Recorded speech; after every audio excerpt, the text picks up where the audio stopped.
Thanks to the magic of the internet, you can't tell that any time has passed since I made that last video.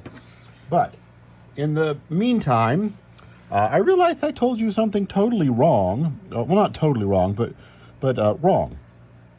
Back when in problem part 3, when we found the cosine of theta over 2 plus or minus, and I said you have to choose positive, and I gave you this argument over here. Theta is in the second quadrant, so it's between 90 and 180, which means half of it's between 45 and 90.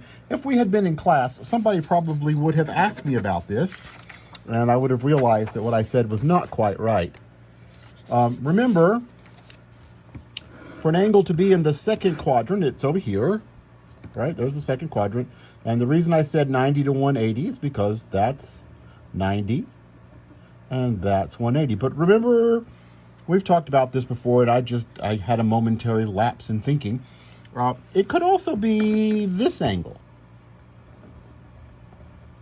right? Go around once completely, 360 degrees, and then go between the positive y-axis and the negative x-axis over here in this second quadrant. So it could have been, for example, let's see, 360 plus 90, it could have been between 450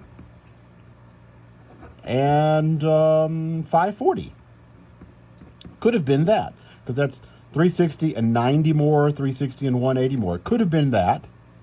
And so half of theta could have been between 225, that's half of 450, and 270, which is half of 540, which would have made it a third quadrant angle. So I was not quite right. In fact, I was actually wrong when I said theta would be between 90 and 180, so theta over 2 is in the first quadrant. It could also be in the third quadrant. I don't know. So all the numbers hold. We get down to the square root of 8 over 26, but we don't know which one of these. We don't really have any way to know which one of those it would be. So sorry about that. I hope you understood that clarification. I don't know that theta is between 90 and 180. There are other angle measures it could be between. Here's one more example. 450 to 540 would still be a second quadrant angle, but then theta over 2, in that case, would be a third quadrant angle, not a first quadrant angle. So there's no way to know if it get positive or negative here. Sorry about that.